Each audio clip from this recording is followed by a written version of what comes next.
Tier Portal can be frustrating with the amount of retail space that you have to actually look at your code, settings, diagnostics, and things like that in this little sort of middle screen area.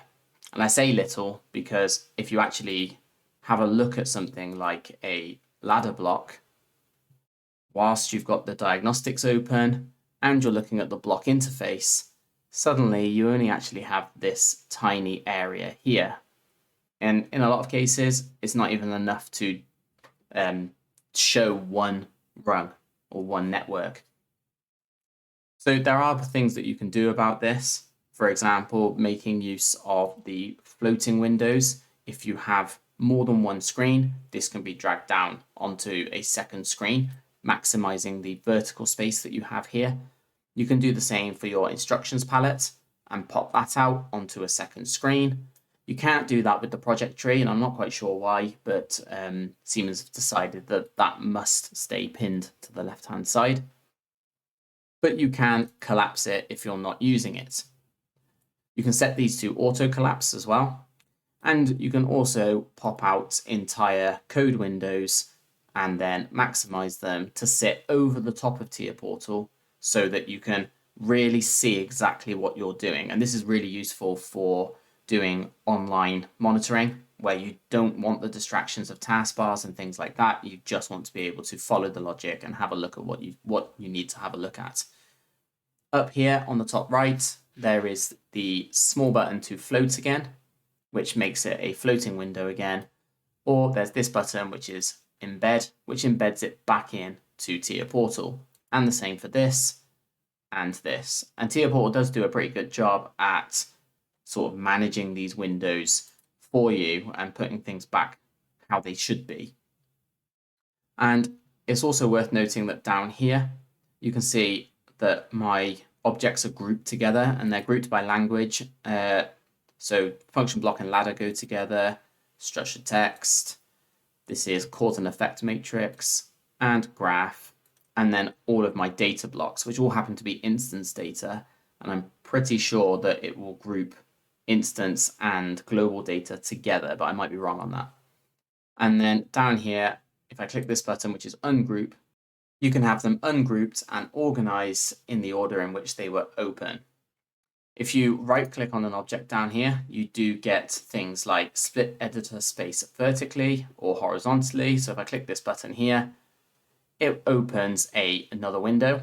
And here you can see that there's also a button for it here. And then if I go ahead and open another block, it opens in the split window. And that can be useful as well, especially for having a look at two blocks that interact with each other and being able to view both of them at the same time. You can also switch the split to vertically, which doesn't really help when you have the diagnostics window open. So we'll hide that, and Tier Portal will readjust the split accordingly. You also have, if you right click on an object, close to individually close an object, or you can say close all other editors and it closes everything except for this one object. If I group my objects again, I can right click and say close an entire group, and you can see it going through and closing the groups down. And again, that's useful for saying I'm done with this type of object, I don't need it anymore. Can you close them all down? And making use of screen space in a way that suits you is really important. So if the way this screen is set up right now is something that you want to always have available, you can actually save these as window layouts. So here, for example, I might save this as split screen layout, click save, and that's now saved. And if I say go back to the default window layout, which is the one that comes with Tier Portal, Tier Portal will sit there and sort all of the windows out for you, putting everything back as it was when it was first installed. And then if I come down and click split screen layout, it will go back to how I just had it. It won't necessarily open the blocks that were already there, because the only reason it's doing that is because I hadn't changed which blocks I was looking at. But it would split the screen, hide the diagnostics bar, and this instructions bar would stay as it was. Something that's worth noting is if you do create your own windows and then you change how they're set up, for example, I now float this window and move it to a second screen, and then I go back to my default window layout.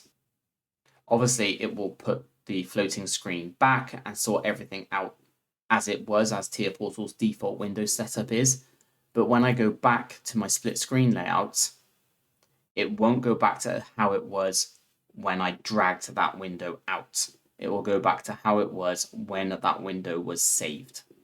And that's just an important touch, because quite often what happens is you set a window up or a window layout up the way you want it, and over time you slowly tweak things, change things. You might make this a little bit narrower, etc. And then you switch to a different view, and when you come back you have to make all those changes again because you didn't come in and save the new window layout. And that can be a little bit frustrating.